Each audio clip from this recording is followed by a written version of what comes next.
masuk. Tadi memang masih ada yang harus disetting. Jadi ini baru masuk, kami pun memantau suaranya sambil menunggu teman-teman yang lain. Baik, sudah bergabung kurang lebih 30 orang ya. Terima kasih, ini dari berbagai daerah.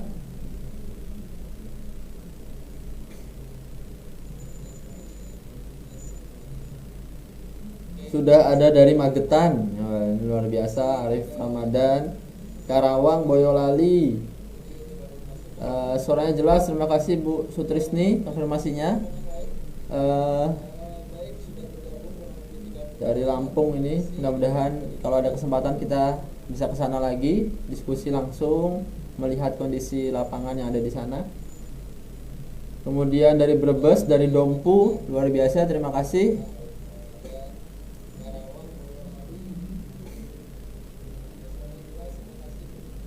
Pak Martin, nah ini ada pertanyaan terkait dengan sapi teman-teman sekalian. Nah oke lah, nggak apa-apa ya, sebelum kita mulai sebentar.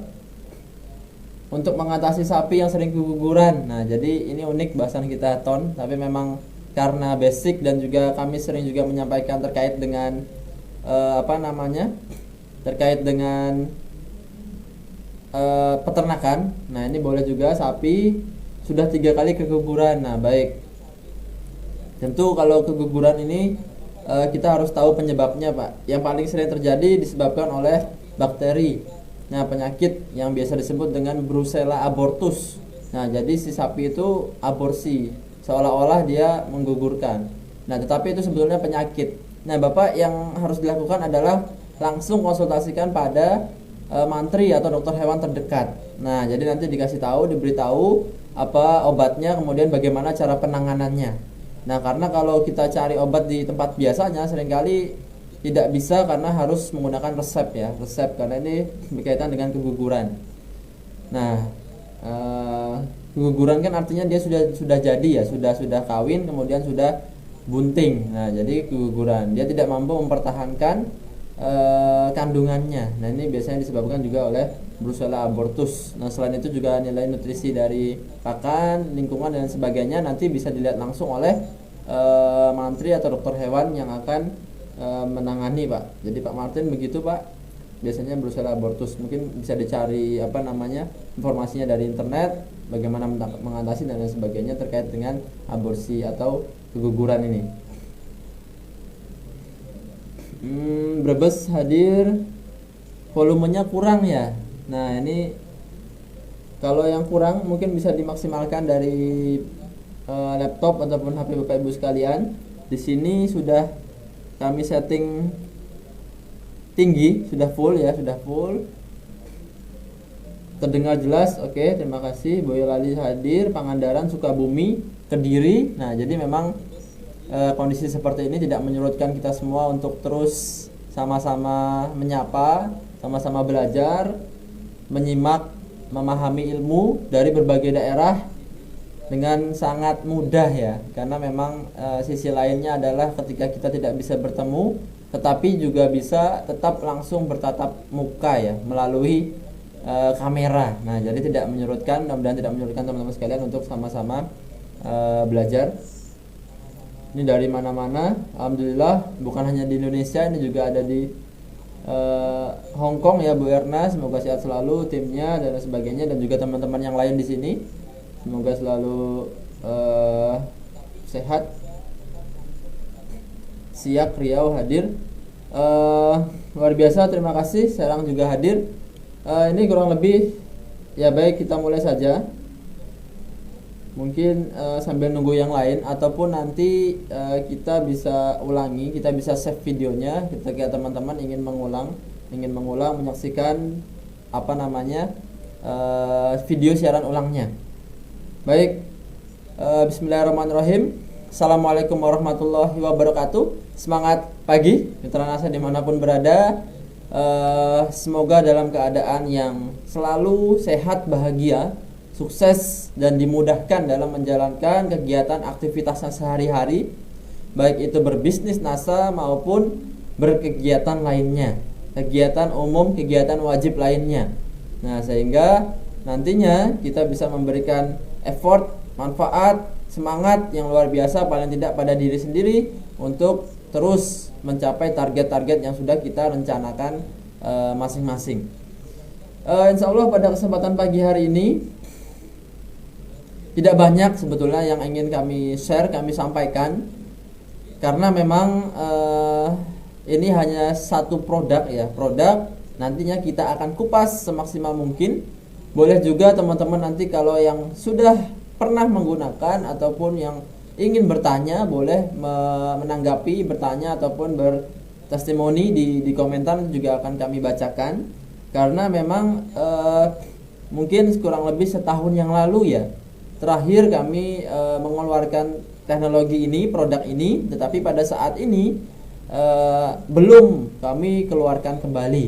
Nah, atau segera. Nah, ini sesuai dengan di gambar ini, segera hadir, siap-siap untuk mengorder. Nah, bagi teman-teman yang kemarin terus menanyakan, Pak, kapan tonnya keluar? Kapan Fiternanya keluar? Kapan Glio BVR? Nah, itu inilah saatnya.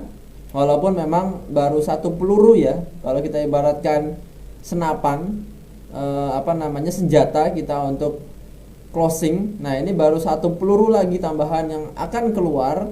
Tetapi memang saya harapkan ini peluru yang tajam, yang memang langsung menembus ke project-project yang tidak kecil. Boleh dari tambak yang skala tradisional, intensif dan lain sebagainya juga boleh, ataupun yang masih sederhana. Begitu teman-teman sekalian. Sebetulnya tidak hanya ton ya yang sudah siap untuk hadir, tetapi juga ada Glio dan BVR. Mungkin juga akan dikupas di kesempatan lain. Tetapi memang untuk Fiterna, nah ini masih menjadikan banyak pertanyaan dari teman-teman sekalian. Memang belum keluar izinnya, sehingga kami pun tidak ataupun belum menjanjikan apapun kepada teman-teman sekalian, karena itu berkaitan dengan mitra kita atau dengan Kementerian Pertanian yang berhak memberikan informasi, berhak untuk menyampaikan apa yang menjadikan kendala mereka dalam mengeluarkan perizinannya. Baik, di sini kita akan mulai saja berkaitan dengan budidaya perikanan. Nah, jadi ini sebetulnya kita akan lebih banyak membahas tentang tonnya. Tetapi memang tidak lengkap, tidak afdol apabila ketika kita membahas ton itu tidak membahas juga tentang perikanan. Karena memang ton itu fungsi atau manfaatnya, tujuannya langsung kepada perikanan, baik itu tambak ataupun perikanan air tawar biasa.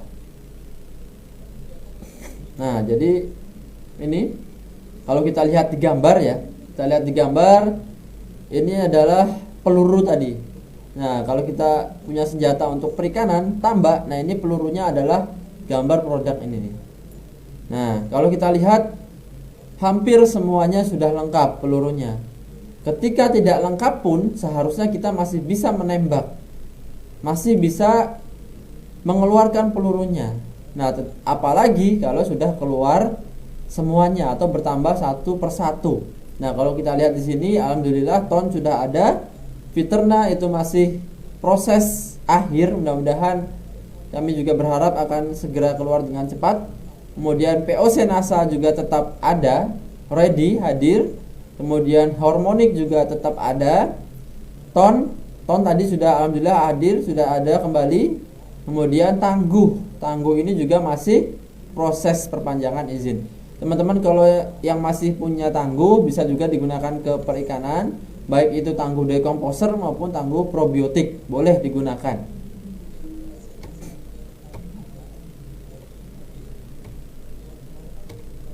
Ini sekilas ya, sekilas teman-teman mungkin yang belum pernah tahu atau belum pernah mencatat kontak, silahkan kalau untuk berkaitan dengan peternakan perikanan bisa mencatat di 081127920004. Baik, kita siapkan materi kita pagi hari ini. Kita buka dengan kabar bahagia bahwa sudah melalui tahapan yang luar biasa, proses panjang, akhirnya yang namanya ton ataupun tambak organik Nusantara itu sudah kembali dapat kita rasakan manfaatnya. Artinya sudah bisa keluar izinnya. Nah, ini keluar dari keputusan Menteri Pertanian nomor 382 KPTS SR 310 B10 2020, baru keluar di bulan Oktober kemarin, di bulan 10 ini, bulan Oktober 2020, perizinan dari TON. Nah, sehingga ketika izin ini keluar, kami sudah atau sedang mempersiapkan. Nah, jadi kami sedang mempersiapkan baik itu dari produknya, dari persiapan brosur, persiapan stiker, tempelan dan lain sebagainya untuk nantinya agar bisa di order kembali oleh mitra usaha NASA dimanapun berada. Nah, kita lihat di sini ya. Nah, jadi kesempatan pagi hari ini kita akan mengupas berkaitan dengan TON, cara penggunaan, manfaat, kemudian nanti dari hasil-hasil yang sudah menggunakan, sehingga harapan saya, Bapak Ibu sekalian, ketika memang sudah kembali umum diresmikan keluarnya atau kembali bisa diordernya TON, itu bisa langsung tahu apa tujuannya, apa targetnya, apa kemudian yang menjadikan pesan dari TON itu agar sampai ke para petambak ikan atau peternak ikan. Nah, jadi secara umum pengelolaan pada kolam dan tambak, kolam ikan ataupun tambak ikan itu dari segi lingkungan dan juga dari segi ikannya atau udangnya. Nah, jadi secara sederhana kita kelompokkan faktor yang sangat penting, yaitu dari lingkungan dan juga ikannya. Nah, seringkali kami sampaikan bahwa yang namanya ikan ataupun udang itu hidupnya itu pasti di airnya, pasti di air, di medianya air. Nah, sehingga air ini kita kelompokkan menjadi masuk ke dalam lingkungan yang harus kita kendalikan. Nah, jadi di sini adalah kita kelompokkan menjadi dua ya, lingkungan maupun ikan. Jadi Bapak Ibu sekalian, kalau nanti bertemu petambak ikan, peternak ikan, boleh bisa langsung dijelaskan seperti ini. Ini sangat sederhana dan mudah dipahami oleh peternak sekalian, petambak ikan sekalian. Jadi langsung dibagi pengelolaan kolam tambak ikan itu menjadi dua, yaitu di lingkungan dan juga di ikannya. Apa kemudian turunannya, yaitu yang ada pada gambar di layar Bapak Ibu sekalian. Yang pertama adalah ketika kita tahu bahwa di air kolam kita, di tambak kita itu sudah melalui proses budidaya, tentu di akhir proses pemanenan ataupun akhir budidaya itu di dasar kolam tentu banyak sekali endapan-endapan yang berwarna hitam. Itu yang kita sebut sebagai lumpur. Nah, sehingga untuk melakukan proses budidaya selanjutnya tentu dalam hal ini harus dibuang lumpurnya. Tidak kemudian kita manfaatkan kembali, tetapi kita harus membuangnya. Karena apa? Karena yang namanya lumpur itu juga bisa berasal dari kotoran ternak yang atau kotoran ikan yang terus terendapkan di dasar kolam. Nah, kalau kita bicara ternak, tentu kita melihat langsung kotoran itu ada di kandang. Kemudian kalau tidak dibersihkan bau, kemudian kalau tidak dibersihkan mengganggu pandangan, mengganggu produktivitas hewan ternak. Nah, kalau dalam hal ini adalah lumpur itu sebagai kita ibaratkan seperti itu. Tentu dalam hal ini membuat ikan menjadi tidak nyaman, kemudian menjadi aroma air kolamnya menjadi bau dan lain sebagainya. Tentu dalam hal ini harus dibuang. Nah, kemudian yang kedua, bukan hanya lumpur ternyata. Kalau kolam kita, tambak kita masih menggunakan tambak kolam yang masih beralaskan tanah langsung, tentu dalam hal ini perlu adanya pengembalikan atau pembalikan tanah. Nah, jadi dalam siklus ini bukan hanya lumpur tetapi tanahnya. Karena yang namanya endapan tadi itu bisa jadi membawa zat-zat yang berbahaya, zat-zat atau gas-gas yang terendapkan di dasar kolam. Nah, sehingga dia menembus bukan hanya di lumpurnya tetapi di dasar kolamnya, sehingga perlu adanya pembalikan. Nah, jadi ini untuk mengangkat namanya gas-gas tadi, karena gas itu hidupnya di udara, apa sifatnya adalah di udara, sehingga ketika sudah dibalik, dia yang terjebak di dalam akan terbuang ke udara. Nah, dalam hal ini juga berbeda dengan peternakan. Karena apa? Karena kalau ternak itu baunya, kemudian gasnya itu langsung ke udara. Karena begitu jatuh dikeluarkan oleh ternak, bruk. Nah, jatuh di dasar. Nah, itu dia langsung mengeluarkan atau dikeluarkanlah gas-gasnya, amoniaknya. Langsung ke udara menyebar. Nah, tetapi dalam hal perikanan ini dia mengendap dulu di dasar kolam. Nah, walaupun sering ada yang sudah terangkat ke udara, tetapi dia ada juga yang terjebak di bawah. Sehingga jebakan ini yang harus dibuang, dikeluarkan, diangkat ke udara oleh siapa? Oleh perlakuan fisik oleh para petambaknya. Kita nanti akan membahas juga bagaimana agar dalam hal ini tidak harus terus dilakukan pembalikan lumpur, kemudian pembuangan air dan lain sebagainya. Dengan teknologi ton ini juga akan kita kupas.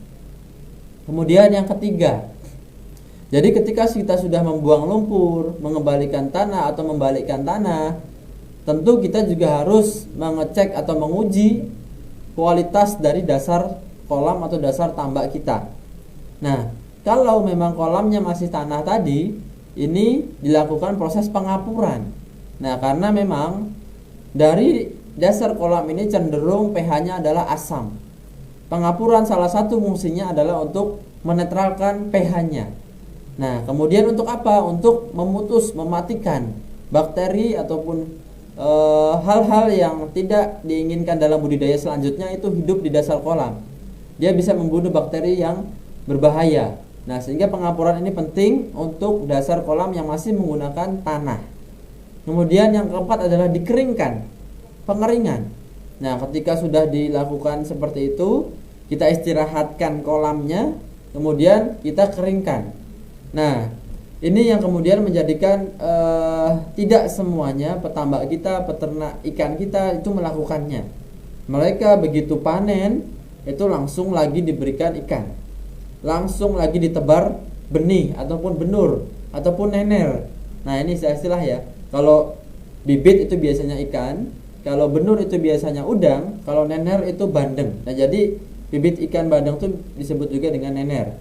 Kemudian pengeringan ini yang tidak dilakukan sehingga lumpur itu banyak sekali mengendap di bawah, sisa dari sebelumnya masih ada, ditambah lagi, akhirnya menyebabkan suatu saat terjadinya kematian massal yang disebabkan oleh terbuangnya gas-gas berbahaya yang sudah maksimal mengendap di bawah.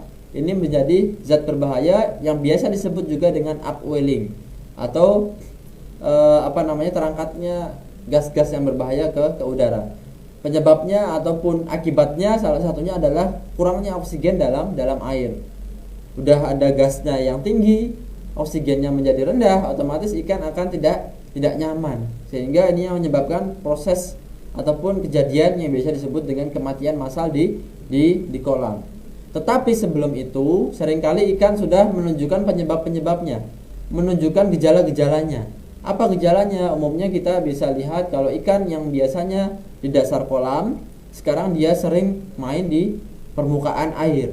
Sering kemudian dia mencari udara, kemudian seperti ngap-ngapan ya, angop, membuka mulutnya di dasar di permukaan kolam. Nah, ini yang membuat ikan itu sudah merasa tidak nyaman. Sehingga bisa jadi gejala tersebut itu berasal dari dasar kolam yang kemudian sudah banyak mengandung bahan organik yang berbahaya. Sehingga dalam hal ini perlu kita pantau, kita manajemen terus kondisi kolam kita. Kemudian yang kelima, ini yang masih jarang juga dilakukan oleh para peternak, yaitu adalah proses pemupukan. Nah, tentu setelah budidaya atau sebelum budidaya berakhir, para peternak itu tahunya adalah kondisi lingkungan akan kembali normal. Tetapi ataupun tentu ketika sudah dimanfaatkan di periode sebelumnya, pakan alami, kemudian nutrisi dari tanah alami, tentu sudah juga banyak digunakan oleh ikan di periode sebelumnya. Dalam hal ini tentu ada perlu yang namanya pemupukan. Umumnya juga biasa dilakukan dengan pupuk kandang atau pupuk organik. Nah, dalam hal ini kita sudah harus memberikan teknologi kita ini di proses pemupukan sebelum kita tebar ikannya atau benurnya atau benihnya. Nanti akan kita kupas lebih dalam. Nah, pupuk ini memang fungsinya sebagai penjaga ekosistem lingkungan air agar tetap terjaga dengan baik. kemudian kita isi airnya.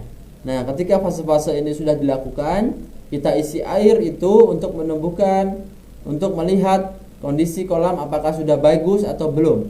Kondisi kolam apakah sudah memungkinkan ikan untuk tumbuh atau belum. Karena memang seringkali kita lihat air itu masih kondisi yang kurang bagus, kurang baik. Nah, dalam hal ini digambarkan umumnya dari warna air. Kalau memang warnanya sudah berubah menjadi hijau kecoklatan atau coklat kehijauan, itu sudah maksimal, sudah bagus, sudah baik. Nah, tandanya sudah mulai tumbuh yang namanya pakan-pakan alami, fitoplankton, zooplankton, itu sudah ada. Tentu ini dalam kapasitas tertentu, sehingga tidak kemudian warnanya menjadi hijau pekat ataupun coklat pekat, tetapi perpaduan adalah coklat dan hijau. Nah, sehingga sudah siap untuk ditebar ikan. Nah, kemudian fase selanjutnya setelah sudah ditebar, ini dilakukan penjagaan kualitas airnya. Nah, tentu yang namanya ikan hidupnya di air, makannya juga di air, kemudian toiletnya juga di air, tidurnya juga di air, semuanya dilakukan di air. Dalam hal ini harus dijaga kualitas airnya. Nah, jadi Bapak Ibu sekalian, bukan hanya kita tinggal setelah pemupukan diisi ikan, kemudian seminggu, 2 minggu, sebulan, 2 bulan kita tunggu panen, itu tidak seperti itu, tetapi kita juga harus yang namanya penjagaan atau dijaga kualitas airnya. Nanti setelah ini akan kita bahas lebih dalam kualitas air itu bagaimana kita menjaganya. Nah, kemudian dari ikan ya, itulah tadi dari lingkungan, faktor penting dari lingkungan. Nomor 2 ini memang umumnya dari tambak-tambak kita yang masih sangat tradisional, sebaiknya tetap dilakukan proses pembalikan tanah. Kalau tidak perlu, kalau tidak bisa, minimal dilakukan proses pengapuran, atau nanti hanya digaru, ditusuk dengan jari-jari dari pertanian itu, alat pertanian, kemudian ditusuk-tusukkan di dasar tanahnya. Itu kemudian untuk agar si gasnya tadi terbuang ke udara. Kemudian dari ikan itu sendiri, itu tentu kita cari kualitas ataupun bibit yang bagus. Nah, jadi di lingkungan kita kelola airnya, di ikannya kita cari kualitas ikan udang ataupun bibit bandeng atau jenis ikan lainnya, itu carilah kualitas yang terbaik, yang bagus. Kalau udang tentu kita sudah punya banyak sekali hatchery atau penetasan benur-benur. Kita umumnya harus tahu kualitas yang baik, ciri-ciri yang baik, bagaimana kematiannya berapa dan lain sebagainya, itu juga perlu diketahui oleh teman-teman sekalian apabila ingin berbudidaya secara langsung. Kemudian bukan hanya dari bibit dan juga dari pakannya. Pakan ini penting karena faktor produksi yang tertinggi dalam budidaya perikanan maupun peternakan. Nah, karena yang selama ini ada hewan ternak maupun ikan itu full dengan menggunakan pakan pabrikan, pakan yang sudah kita beli jadi dari proses ransum atau gabungan pakan-pakan yang dilakukan oleh pabrikan, sehingga kita jual, kita beli itu sudah dalam kondisi yang jadi, pakan jadi dengan protein kasar misalnya di atas 32%. Nah, itu untuk udang umumnya di atas 35%. Kemudian untuk ikan-ikan air tawar biasa di atas 25% sudah cukup, di atas 24%, 22% sudah cukup. Nah, itu pakan-pakan pilihan. Nah, jadi nanti teman-teman sekalian juga harus mengetahui pakan yang cocok atau kriteria pakan yang dibutuhkan oleh si ikan itu sendiri. Nah, di sini kita lihat ya Bapak Ibu sekalian, teman-teman sekalian, kalau kita sering atau pernah berbudidaya ikan, kita lihat di sini adalah kondisi dari dasar tambak. Kita lihat ada pembusukan bahan organik, ciri-cirinya adalah hitam dan berbau busuk. Nah, ini tentunya zat-zat tadi yang berbahaya yang tidak diinginkan oleh para petambak. Nah, ini adalah lumpur hitam. Lumpur hitam ini bisa jadi dia timbul ataupun tumbuh dari hasil kotoran ataupun pakan-pakan sisa yang tidak dimanfaatkan oleh ikan, yang seharusnya ini bisa dihilangkan atau dibuat tidak berbahaya. Nah, seperti itu ya. Ini kita bisa lihat juga. Kalau ini adalah proses pembuangan lumpur hitam dan pembalikan tanah dari tambak-tambak yang umumnya sudah pernah berproses berbudidaya. Nah, jadi ini petani petambak kita yang melakukan proses pembalikan tanah. Nah, jadi kalau memang belum ada atau tidak ada alat berat karena memang biayanya tinggi harus mendatangkan dari jauh, secara tradisional kita bisa balik secara tradisional dengan menggunakan alat bantu cangkul ataupun sekop atau yang lain sebagainya. Kemudian ini adalah proses pengapuran. Pengapuran ini juga penting, tadi saya jelaskan memang untuk memutus rantai-rantai bakteri yang ada pada periode sebelumnya dan yang akan datang harapannya tidak ada lagi. Kemudian juga untuk mengangkat atau menstabilkan pH menjadi pH yang standar, yang 7 atau yang normal. Nah, kemudian ini kita lihat penyakit ya.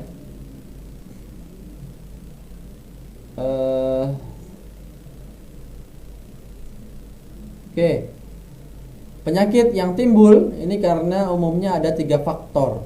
Nah, jadi kalau kita tahu bahwa di kolam kita produksinya rendah atau ikan itu kok lama sekali panennya, tidak panen secara normal, lama sekali, kemudian banyak yang mati, kematiannya tinggi, tentu ini siklus ini yang harus kita pelajari, yang harus kita ketahui.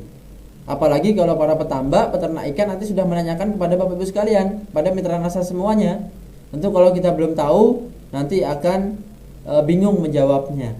Nah, jadi sebelum kemudian sampai kepada kami pun nanti kalau Bapak Ibu sekalian terus ditanya dan memang butuh bantuan, juga bisa langsung menghubungi kepada kontak konsultasi ya, tadi di awal sudah kami bagikan. Nah, jadi yang namanya penyakit ataupun ternak sakit itu adalah dipicu oleh beberapa hal. Umumnya itu adalah dari lingkungannya. Dalam hal ini kalau kita bicara ikan adalah dari airnya. Air yang kurang bagus ataupun kualitasnya jelek, buruk, ini akan memicu atau meningkatkan proses perkembangan bibit dari penyakit. Lingkungan yang buruk itu tentu malah disenangi oleh penyakit. Nah, tetapi kalau lingkungan baik disukai oleh ternak kita, disukai oleh ikan kita, oleh ternak kita. Nah, kalau bibit itu banyak yang tumbuh, bibit penyakit banyak yang tumbuh, tentu dalam hal ini lingkungannya jelek, lingkungannya buruk. Ketika buruk, memungkinkan ataupun sangat senang penyakit itu tumbuh. Nah, kemudian di sisi lain, di panah yang sebelah kanan, lingkungan yang buruk itu adalah kondisi di mana tidak disukai oleh ikan, sehingga kondisi ikan itu akan lemah. Nah, jadi penyakit itu tinggi, tetapi ikan itu kondisinya lemah.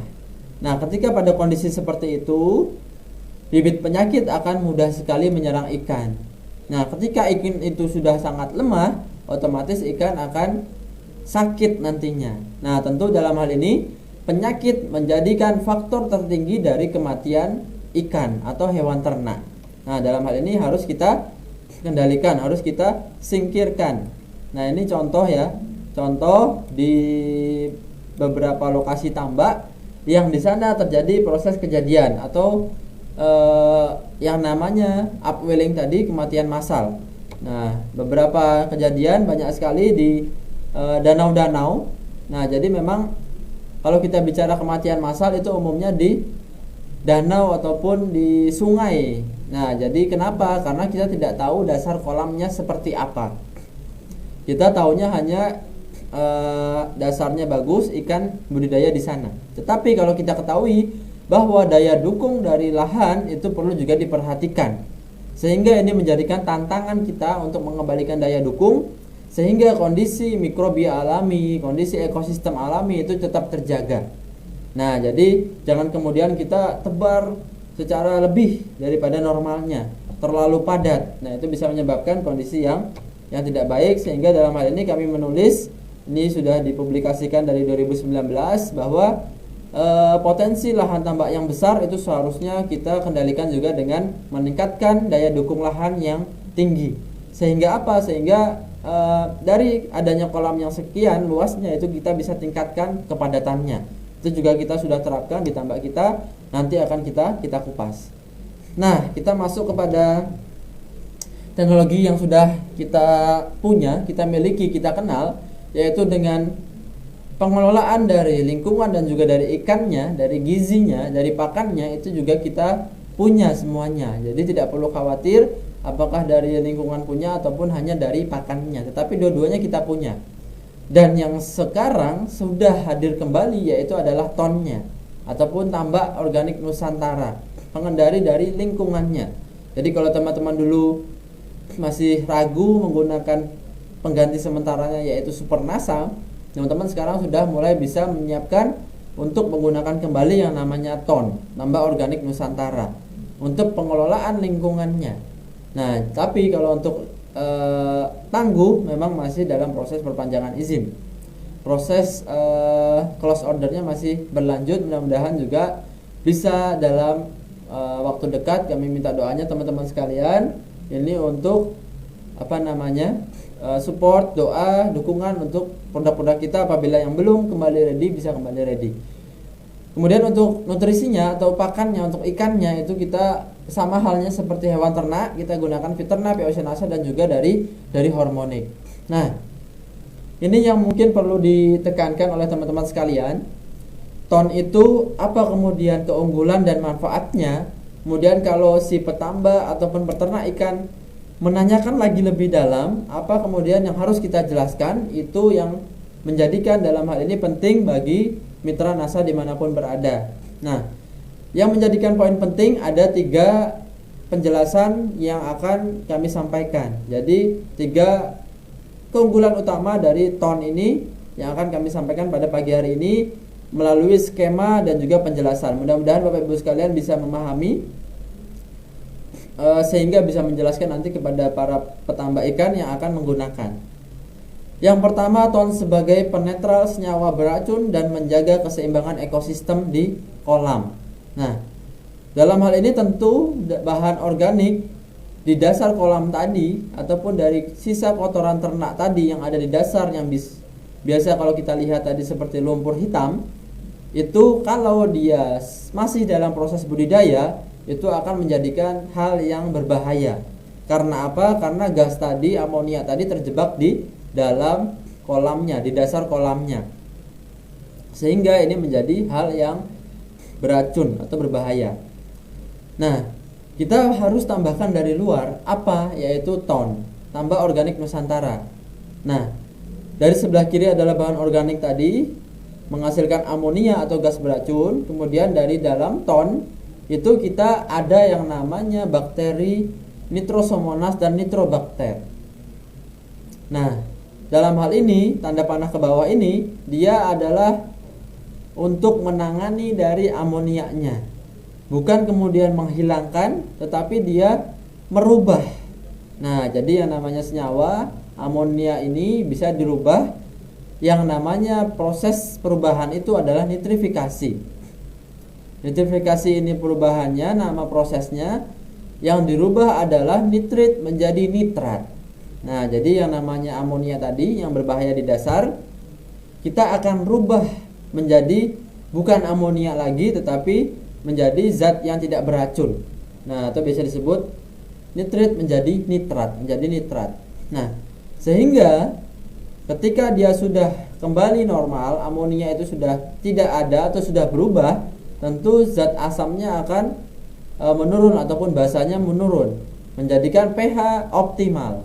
Nah, jadi ketika pH optimal, ikan akan tumbuh secara baik, DO, oksigen akan kembali normal, baik, sehingga produksi akan meningkat.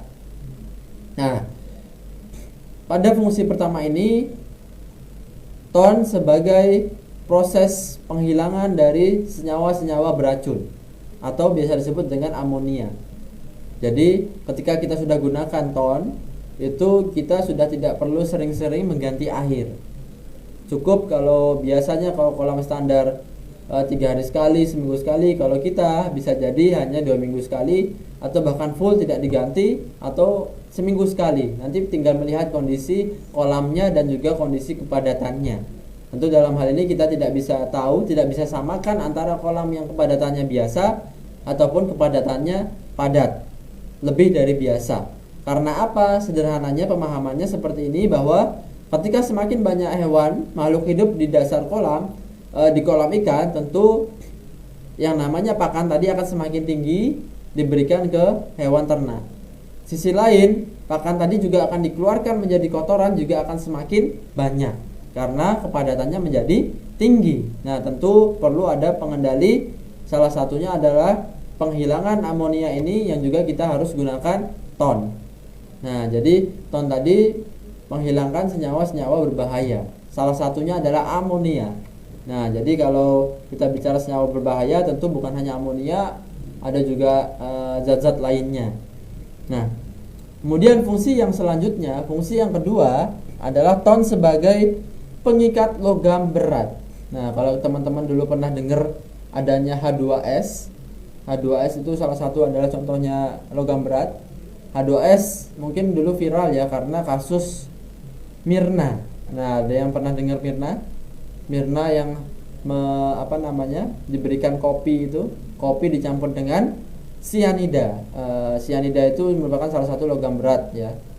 Nah, logam berat sianida ya. Maaf tadi logam berat yang berbahaya salah satunya adalah sianida. Sianida ada di kopi yang diberikan hanya sedikit saja itu bisa menyebabkan kematian bagi siapa yang mengkonsumsinya. Nah, apalagi logam berat itu ada di kolam dari tambak kita. Ini tentu menjadikan hal yang berbahaya. Nah, kita lihat di sini.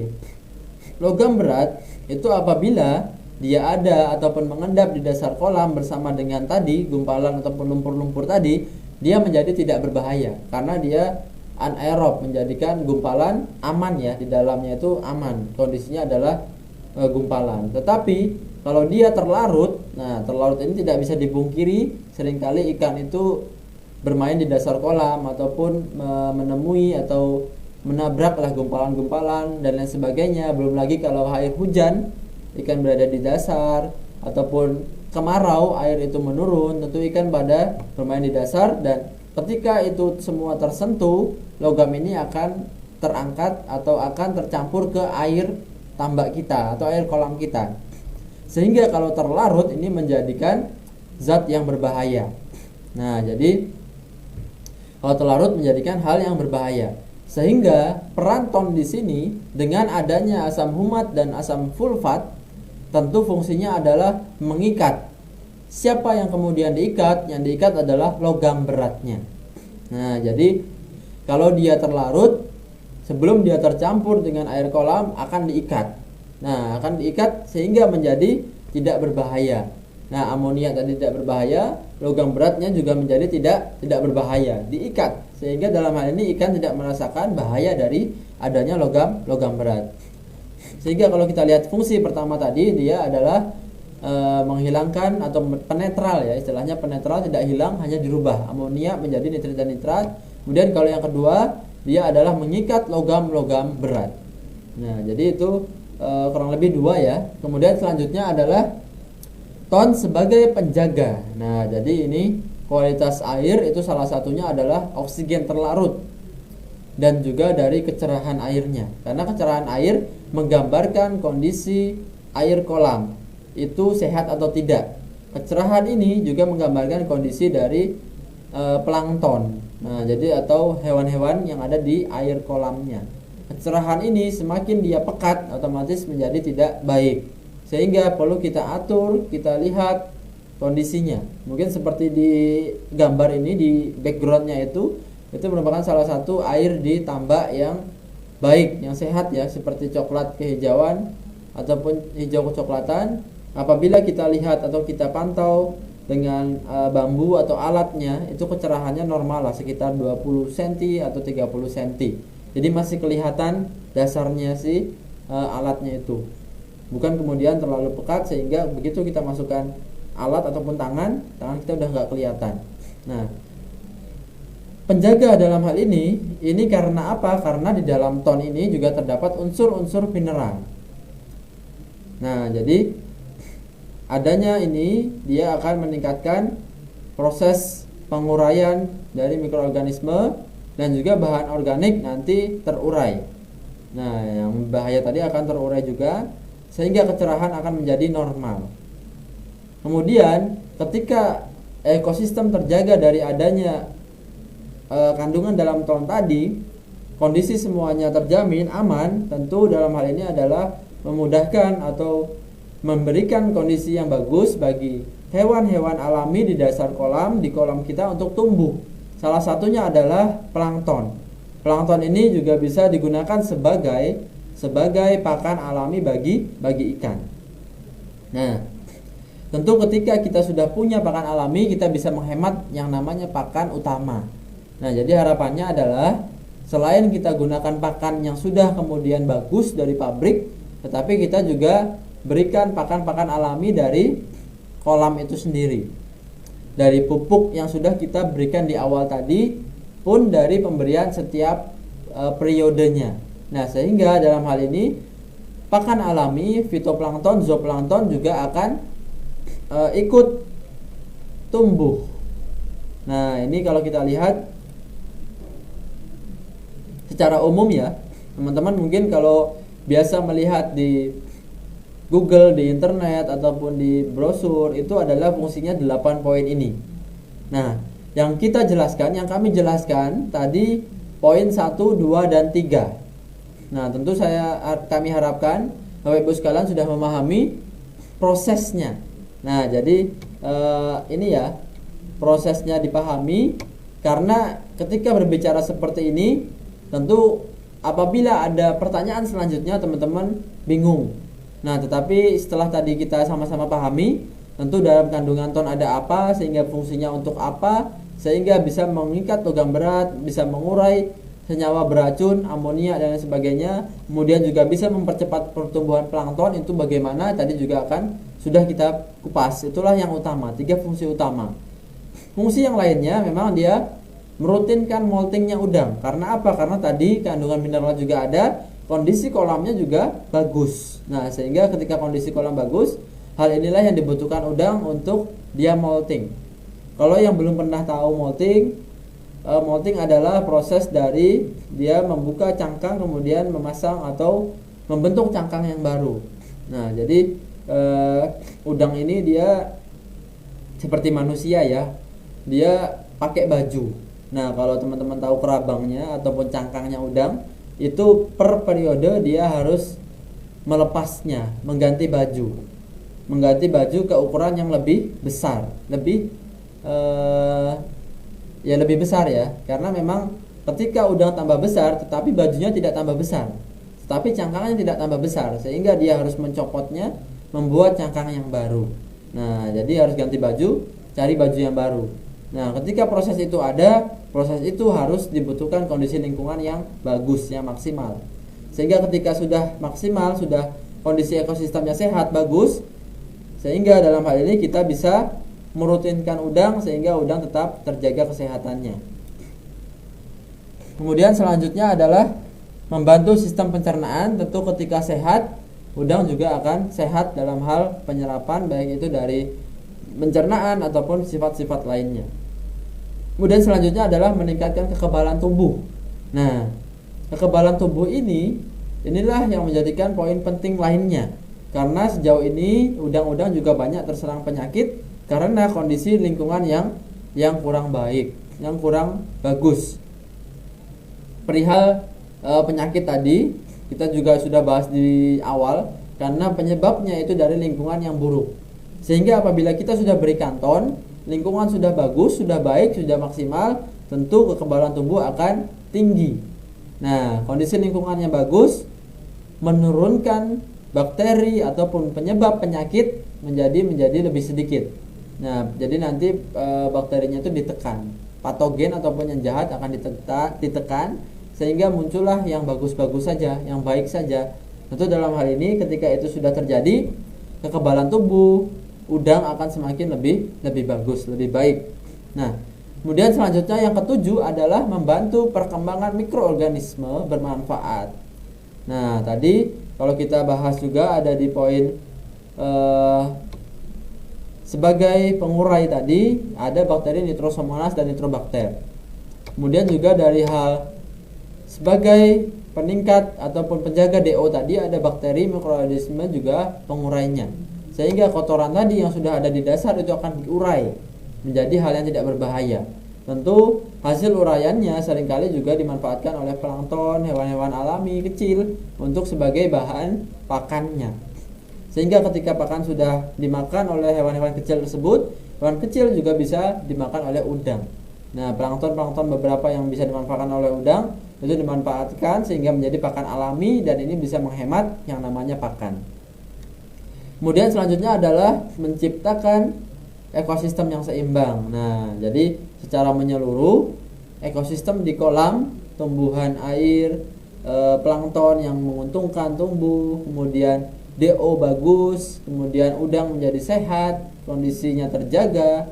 Dalam hal ini ekosistem menjadi seimbang. Nah, ekosistem ini gambaran mudahnya tentu lokasi hidupnya akan seimbang, akan senang, akan bagus, karena dia terkekang oleh kolam, oleh luasan kolam dan juga oleh airnya. Nah, kalau kita ibaratkan, kalau kita ada dalam satu ruangan, tentu kalau semakin padat orang yang masuk, yang datang, otomatis semakin lama kita menjadi tidak nyaman. Apalagi ruangannya panas, tidak ada AC, kemudian tidak ada kursi, nah dan lain sebagainya. Itu pun yang membuat udang-udang menjadi tidak nyaman ketika ekosistemnya atau sekitarnya tadi menjadi tidak seimbang. Sehingga dalam hal ini ton akan membantu untuk menciptakan ekosistem yang seimbang. Kemudian bagaimana cara menggunakan atau cara kita menerapkan ton dalam budidaya? Nah, ton ini memang kita berikan range ataupun kisaran pemberian untuk awal persiapan kolam itu memang lebih tinggi dosisnya, yaitu sekitar 2,5 kg sampai dengan 5 kg per hektarnya. Nah, jadi kisaran ini, range ini dilihat dari periode-periode sebelumnya. Maksudnya apa? Periode selanjutnya, periode sebelumnya hasilnya itu bagaimana? Apakah penyakit banyak yang tumbuh, ataukah banyaknya hewan yang mati, ternak yang mati, atau dari kualitas hasil yang menurun. Nah, jadi ketika kita lihat di sebelumnya misalnya ada kematian yang tinggi, atau terlambat dia panennya, kok pakannya banyak tapi tidak gemuk-gemuk, tentu dalam hal ini pemberian ton itu perlu ditingkatkan 3 kilo, 4 kilo sampai 5 kg maksimal per hektarnya. Tetapi kalau di periode sebelumnya kondisinya normal, aman, bagus, produksi masih bagus, kita hanya berikan 2,5 kilo sudah cukup. Nah, jadi kisaran ini adalah kisaran yang bisa teman-teman ukur apakah nanti di lapangan kondisinya bagaimana. Nah, jadi di awal ini, khusus di awal itu dosisnya lebih tinggi, 2,5 kg sampai dengan 5 kg, atau nanti kalau teman-teman inginkan membeli paket yang 3 kg, itu sudah selesai untuk per hektarnya tambak udang. Nah, kemudian selama budidaya, selama pemeliharaan dosisnya berbeda, yaitu menjadi lebih sedikit. Tentu tadi yang namanya pemberian di awal, kita harus menumbuhkan, menciptakan ekosistem yang bagus di awal. Nah, seringkali membuatnya ini yang susah, sehingga dosisnya menjadi lebih tinggi. Nah, selain itu juga menekan bakteri-bakteri yang jahat sehingga harapannya tidak tumbuh. Sehingga ketika benur ataupun bibit itu sudah datang, itu dalam kondisi yang baik, ekosistemnya sudah yang bagus. Apalagi kalau kita bicara hewan kecil, bibit ataupun bayi ya, itu masih sangat rentan. Nah, ini anggap saja bibit itu bayinya udang, masih sangat rentan, masih butuh perhatian, butuh lingkungan yang nyaman, sehingga dalam hal ini perlu kita bikin dulu. Nah, jadi proses dari persiapan kolam ke benur itu biasanya butuh proses 3 sampai 7 hari. Nah, jadi kita tebar dulu, kita pupuk dulu lahan kita sekurang-kurangnya 3 kg per hektar tadi. Kemudian nanti kita isi air kurang lebih cukup sekitar 20 sampai 30 cm. Kemudian nanti kita diamkan selama 3 sampai 7 hari, baru kemudian kita isi air secara maksimal, mungkin sekitar 80 cm sampai 100 cm atau 1 meter, barulah kemudian kita tebar yang namanya benihnya atau benurnya. Nah, jadi kondisi yang nyaman sudah kita dapatkan, ikan pun, benur pun akan tumbuh secara sehat di awalnya. Bahkan selama 1 sampai 2 hari itu umumnya tidak diberikan pakan dulu, karena memang dia sedang proses penyesuaian dan juga masih bisa menerapkan menggunakan pakan alami dari yang sudah kita kondisikan untuk dibuatnya. Kemudian untuk budidaya, tentu dalam hal ini yang namanya pakan alami ketika sudah dimanfaatkan oleh udang itu juga bisa habis, juga bisa berkurang. Kemudian yang namanya kotoran tadi, kotoran sudah mulai dikeluarkan oleh udang, kemudian pakan sisa juga sudah mulai ada. Tentu kita tidak berikan hanya di awal, tentu dalam saat proses pemeliharaan juga bisa diberikan untuk proses penjagaannya. Dosisnya adalah 1-2 kg per hektar. Nah, jadi setiap 10-14 hari sekali, dalam hal ini 15 ya, 15-20 hari sekali, teman-teman bisa lihat kondisi kolamnya juga. Apabila memang kondisinya sudah menurun atau sudah memprihatinkan, juga bisa diberikan 10 hari sekali. Nah, pemberian ini memang rutin sampai dengan panen. Artinya kurang lebih setiap 2-3 minggu sekali itu kita berikan lagi 1 kg per hektar lahan. Jadi tonnya 1 kilo per hektar. Nah, cara pemberiannya itu sangat sederhana. Memang karena ton ini bentuknya serbuk, kalau kita berikan di awal itu tidak masalah kalau kolamnya masih belum ada airnya. Nah, jadi seperti gambar ini, dia bentuknya serbuk dicampurkan juga dengan pupuk lainnya. Apabila diberikan itu tidak masalah, ditebarkan itu tidak masalah. Tetapi kalau memang sudah dalam kondisi sudah ada airnya, alangkah baiknya juga kita larutkan terlebih dahulu. Kita siapkan wadahnya ataupun baskom ataupun apapun itu, kemudian kita masukkan 1 kilo misalnya, kemudian kita larutkan ke air, baru diberikan di sekeliling kolamnya. Nah, kalau contoh di atas ini adalah kolam yang sederhana, kolam kecil, sehingga kurang lebih hanya membutuhkan 4 sendok makan ton. Nah, jadi tidak perlu khawatir apa kalau kolamnya nggak sampai 1 hektar gimana Pak. Nah, tentu dalam hal ini hanya proses perhitungannya yang diperhatikan. Kalau 1 hektar itu adalah 10.000 meter persegi.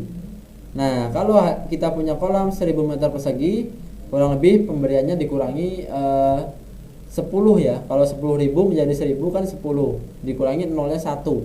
Otomatis kalau biasanya 1 kilo hanya cukup 100 gram.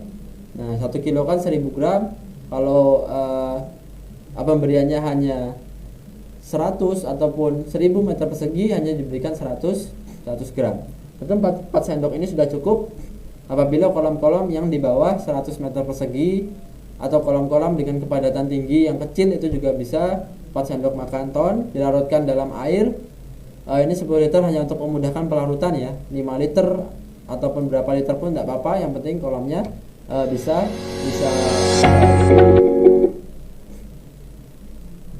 Nah, ini adalah cara penggunaan produk, cara penggunaan ton.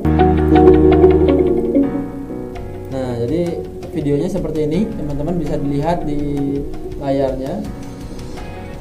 Ini di showroom kita, ditambah udang kita, tambah NASA ya.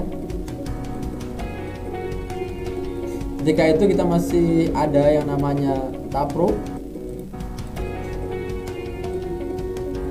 Nah, kalau Tapro memang 1 botol per hektar. Pemberiannya diberikan secara berbarengan itu tidak masalah, tidak apa-apa. Nah, ini kalau ton ya, kalau ton. Nah, ini teman-teman lihat ton 3 kilo ya. Nah, ini sesuai dosis.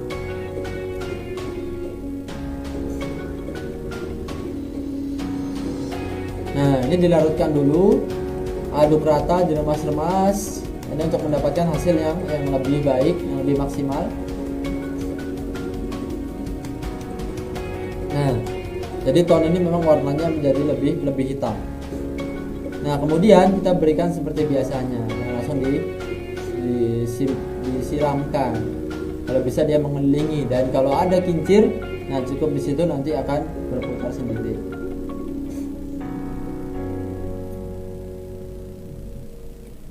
Kita ulangi ya sekali lagi.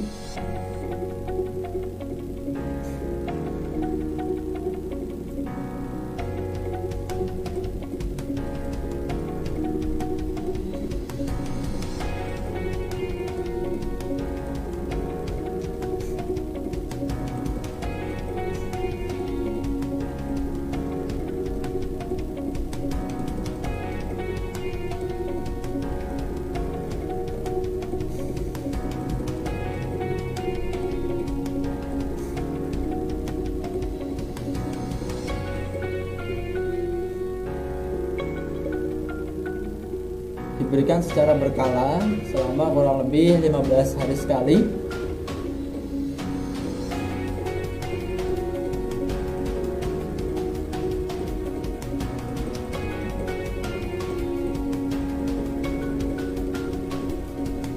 Nah, kalau teman-teman yang belum pernah lihat ton itu seperti apa, memang warnanya lebih hitam, serbuk. Nah, ini diberikan seperti biasa ya, seperti biasa di kolam, disiram saja, disebarkan. Nah, ini catatannya bahwa khusus untuk kolam atau tambak dari tanah, ton juga perlu diberikan di tanah dasar tambak tadi ya, pada saat pemupukan, pada saat persiapan pemeliharaan berikutnya. Nah, jadi pada saat pengistirahatan, fase pemupukan itu kita juga berikan yang namanya ton. Baik, ini yang kita lihat kondisi yang bagus. Sebelah kiri plankton tumbuh bagus, warnanya airnya bagus, jernih. Jernih bukan berarti bening ya, jernih kalau bening justru menyebabkan tidak baik, ikan ataupun udang malah tidak disukai, tidak suka. Kemudian kalau yang kanan ini warnanya hitam ya, tidak bagus, berbau. Nah, kalau teman-teman langsung ke lokasi mungkin bisa mencium baunya. Ini adalah kondisi dari perbandingan antara air yang bagus dengan yang tidak bagus. Nah, kurang lebih itu tadi teman-teman sekalian untuk ton. Jadi memang berbagai manfaatnya sudah kami berikan. Kemudian dari cara penggunaan juga sudah diberikan. Kemudian pengendali dari ikan, dari perikanan ataupun tambak itu ternyata bukan hanya dari lingkungan ataupun kolam. Tentu dalam hal ini juga kami akan sampaikan sedikit saja menyinggung tentang pelengkapnya. Bukan hanya dari kolam tetapi juga dari ikannya itu sendiri ya, tadi ya di awal ya. Tentu dalam hal ini adalah kita gunakan teknologi NASA, POC NASA maupun hormonik, karena memang Fiterna masih dalam proses perpanjangan izin. Manfaatnya sama, menyerupai dari kita gunakan untuk hewan ternak, karena dari ikan ini pun kalau kita berikan di ikan itu juga makhluk hidup, sama seperti hewan ternak, bisa meningkatkan nafsu makan, meningkatkan daya tahan tubuh, karena memang teknologi ini sangat luar biasa, menjaga kesehatan ya, kemudian mempercepat pertumbuhan. Nah, jadi dari sistem pencernaan tadi kita bisa serap pakan pabrikan secara maksimal. Tentu yang keluar nanti menjadi hal yang tidak banyak dan juga tidak berbahaya karena banyak yang sudah diserap, kemudian juga mengurangi dari angka kematian. Aplikasi dari penggunaan untuk pakan itu adalah satu tutup untuk 3-5 kg pakan. Nah, jadi umumnya 1 liter ini untuk memudahkan proses pelarutan. Paling umum peternak memberikannya itu 2,5-3 kg. Itu mendapatkan hasil yang luar biasa. Disemprotkan pada pakan. Aplikasinya ada pada gambar ini. Sesuai dengan kebutuhan, 1 tutup per 3 kg pakan, seperti gambar di kiri atas. Ini adalah dicampurkan dulu secukupnya air untuk memudahkan pelarutan. Kemudian yang kedua adalah dicampurkan secara merata. Nah, jangan sampai kemudian ada yang tidak tercampur, kemudian dikeringkan. Nah, jadi jangan langsung diberikan, sabar dulu ya teman-teman sekalian. Didiamkan paling tidak sebentar saja, 10-15 menit sudah cukup ya. Sudah cukup. Ini karena memang kalau untuk peresapan membutuhkan waktu. Di sisi lain juga untuk dikeringkan sebentar, karena memang kalau pakan-pakan ikan yang terapung diberikan pakan yang basah otomatis tenggelam ya. Ikan nanti sudah berbeda nafsu makannya antara pakan yang terapung dengan pakan tenggelam. Ini adalah cara penggunaannya untuk pakan ternak. Nah, kita siapkan dulu ya. Kemudian kita timbang. Nah, ini kita siapkan dulu. Per hari di tambak kita, tambak NASA itu 20 kg sekali pemberian pakan. Nah, ini 20 kilo. Mohon maaf. Ini ya ditimbang ya. 20 kg. Nah, satu tutup untuk 3 kg. Kalau 20 kilo berarti kalau kita bagi 3 kurang lebih ada 6. 6 sampai 7 tutup sebetulnya. Ini kita langsung campurkan di air. VOC NASA ketika itu masih ada Viterna 3:3. Tapi nanti teman-teman kalau hanya menggunakan VOC dan juga harmonik, itu juga diberikan kurang lebih 6 tutup dari campurannya.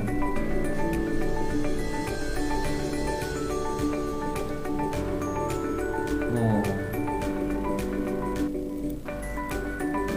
ini ya sudah siap tercampur. Kemudian nanti dicampurkan di pakannya.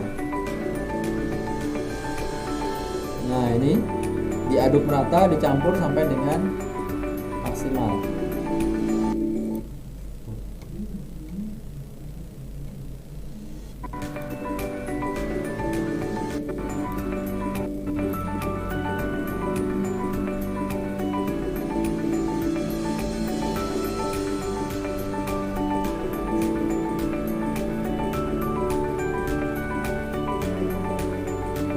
Menit sudah cukup. Kemudian diberikan seperti kita memberikan pakan pada biasanya. Jadi ketika sudah tercampur rapi, tercampur banyak, tercampur dengan VOC NASA dan harmonik, ketika sudah diangin-anginkan, kita sudah siap, kita berikan di ikan seperti biasanya, ditebarkan seperti biasanya. Nah, sebaiknya memang sehari sudah habis. Jadi sehari itu sebaiknya dia langsung habis. Tidak kemudian kita berikan saat ini, tahu-tahu nanti kita simpan seminggu, 2 minggu. Nah, itu sebaiknya sehari kita buat, sehari juga habis untuk pagi sore. Sebaiknya sekali pemberian juga bagus. Kita berikan pagi kurang lebih butuh misalnya 5 kilo, kurang lebih 2 tutup untuk pemberian pagi, kemudian langsung habis, itu bagus. Tapi kalaupun tidak pengen yang secara banyak langsung, itu kita juga berikan langsung misalnya sehari 5 kilo sekali pakan. Kalau kita 3 kali pemberian berarti 15 kilo, kita langsung bikin 15 kilo campuran tersebut, kita berikan hari itu dan juga habis. Jadi jangan sampai kemudian diberikan lagi di besoknya, karena memungkinkan untuk tumbuhnya dari jamur, karena pakannya nutrisinya bagus, nutrisinya tinggi. Ketika itu pakannya nutrisinya bagus, otomatis bukan hanya manusia, bukan hanya ikan yang suka, dan juga makhluk hidup yang lain juga suka. Sehingga kita sebaiknya hanya cukup pemberiannya langsung diberikan dan juga langsung diberikan ke hewan ternak. Ini beberapa yang sudah menggunakan. Untuk udang Paname kita pernah sampai size 41. Size ini adalah ukuran 1 kilo isi berapa? Kalau 41 adalah isi 41. Kalau lele ini size-nya 6, berarti 1 kilo isi 6. Kemudian kalau nila ini size-nya 4, berarti 1 kilo isi 4. Nah, jadi beberapa ya, ini sebetulnya banyak sekali hasil-hasil yang bagus, yang luar biasa di lapangan. Tentu dalam hal ini hanya sebagai tambahan informasi saja bagi teman-teman yang ingin menjadikan patokan. Kalau ini yang lele ini adalah lele kolam bundar bioflok. Ini kita berikan di luasan kolam 2 diameter ya. Kalau bioflok kan kolam bundar diameter 2, diisi 3.500, umur nggak sampai 2 bulan kita sudah panen di size konsumsi, bahkan lebih besar, size 6, ada yang 6. Nah, dalam hal ini memang kita berikan teknologi yang sempurna. Kemudian ikan nila ini di NTT, nila hitam. Ini 4 bulan, dia size-nya sudah cukup besar, FCR-nya juga bagus. Kemudian kepadatannya ini karena kolam kolam tradisional, tapi memang kepadatannya juga sudah lumayan tinggi bagi kolam tradisional. Nah, untuk selanjutnya ini adalah ikan-ikan kita, beberapa contoh yang sudah menggunakan teknologi NASA.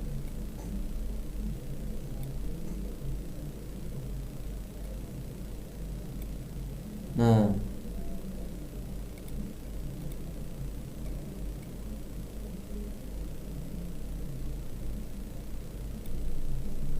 oke.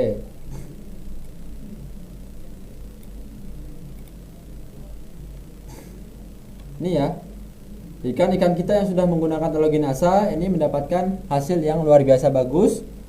Karena apa? Karena tujuan daripada produksi tadi itu sudah tercapai. Tujuan dari produksi apa? Tujuan produksi adalah menghasilkan daging, menghasilkan bobot badan yang tinggi, yang luar biasa. Tentu dalam hal ini ketika kita lihat di sini, ini kita mendapatkan hasil yang maksimal, hasil yang tinggi, hasil yang bagus, karena yang besar di sini adalah dagingnya atau badannya itu besar, yang kecil adalah kepalanya, artinya tulangnya kecil. Nah, kita bisa lihat di situ ada ikan patin, ini di Kalsel ya, Kalimantan Selatan. Ada ikan apa namanya? Nah, ini di Kalsel. Ikan-ikan budidaya yang ada di sana yang sudah menggunakan teknologi NASA. Kemudian udang faname, udang windu. Ini ya. Kalau kita lihat ikan patin di sini memang dia rendah hati dan tidak sombong ya teman-teman sekalian ya. Tawadu lah. Kepalanya kecil, tidak besar kepala, tetapi badannya yang besar. Karena memang tujuan dari kita berbudidaya itu menghasilkan daging yang besar, bukan menghasilkan tulang, apalagi menghasilkan kepala. Sehingga para petambak kita, peternak kita itu mereka merasakan hasil yang maksimal, mendapatkan harga yang tinggi dari budidaya perikanan mereka, budidaya peternakan mereka. Karena seringkali pengepul apabila mendapatkan ikan-ikan hewan ternak seperti ini, dia bisa menjual itu menjadi lebih tinggi. Nah, jadi seperti itu teman-teman sekalian, beberapa hasil-hasil yang sudah kita dokumentasikan, kemudian kita bagikan, dan ini terus update. Jadi berbagai lokasi, berbagai tempat, berbagai waktu itu kita juga terus dokumentasikan. Ini memang ketika kita panen di tambak kita di Purworejo, ini luar biasa mendapatkan panen yang tinggi. Terakhir kita panen sampai dengan 2,5 ton ya. Total dari 2000 meter kita sekitar 3,5 hampir 4 ton. Nah, jadi tambak yang luar biasa dengan kepadatan tinggi.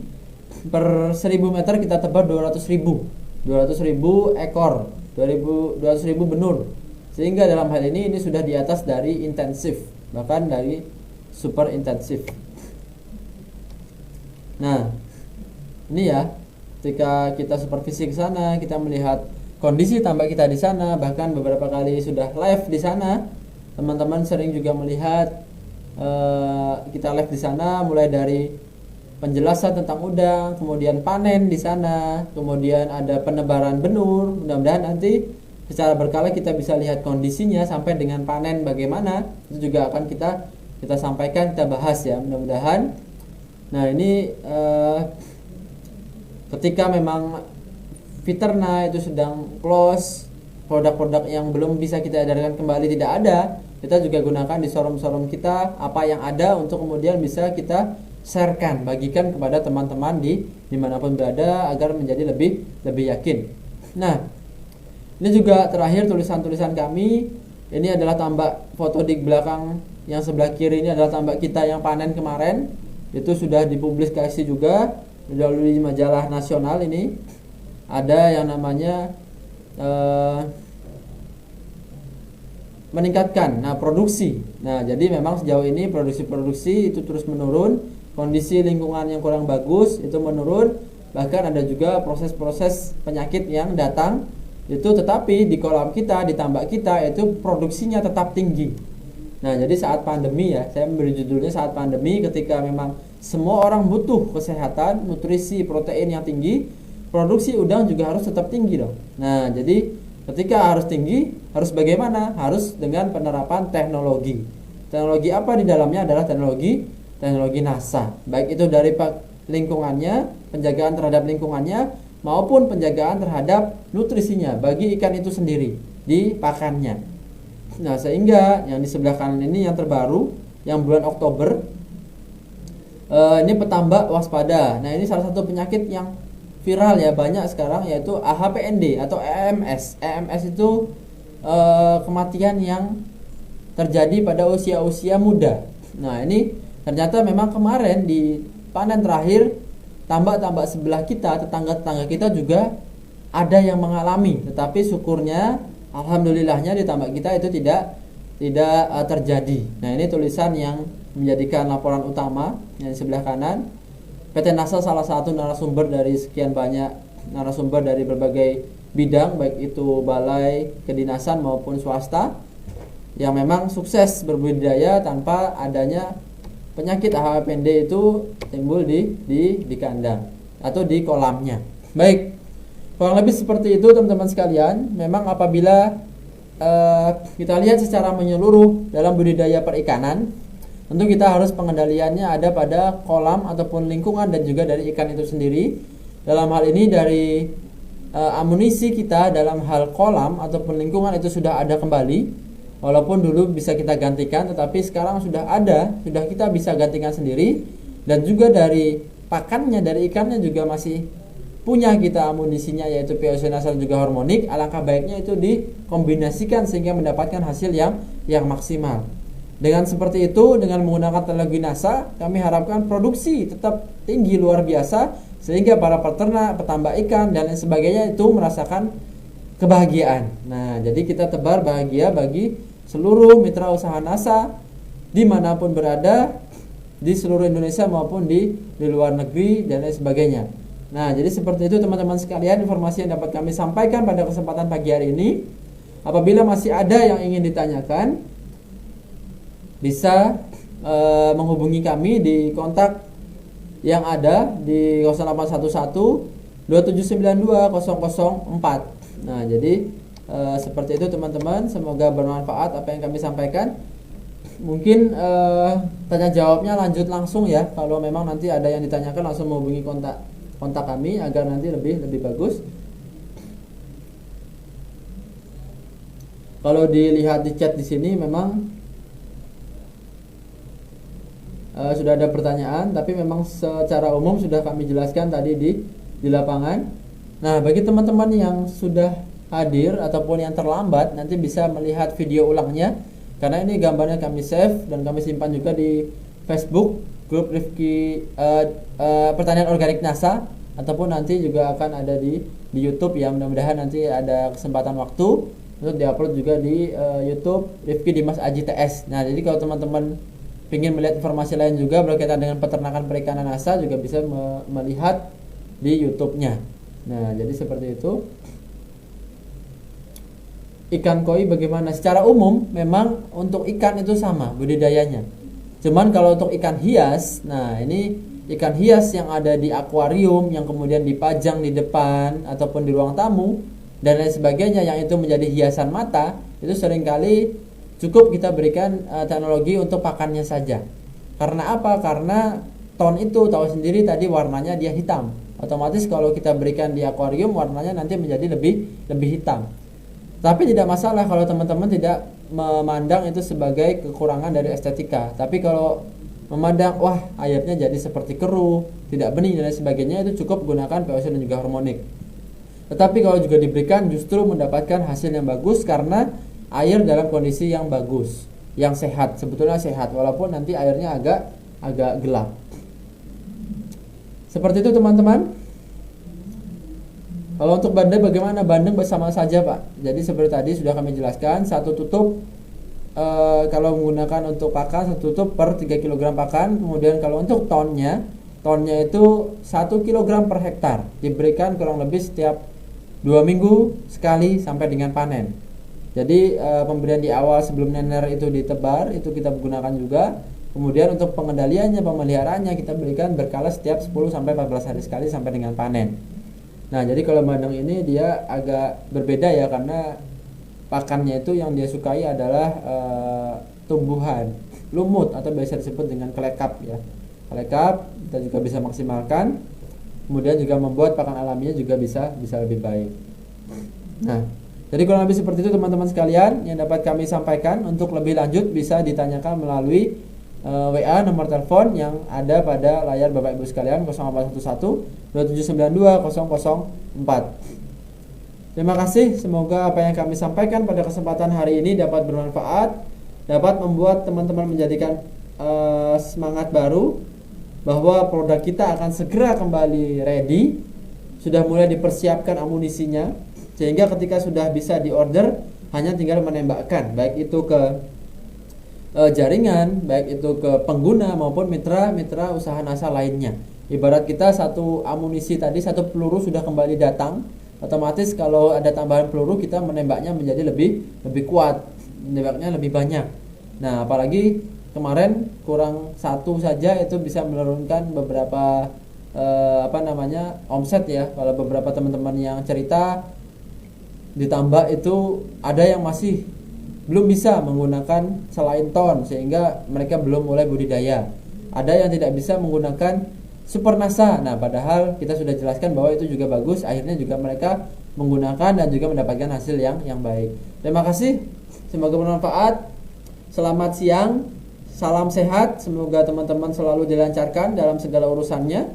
Usaha bisnisnya lancar, usaha kegiatan lainnya juga kalau memang ada juga bisa dimudahkan dan juga mengembangkan jaringannya juga semakin sukses. Terima kasih. Tetap semangat. Wassalamualaikum warahmatullahi wabarakatuh. Semangat pagi.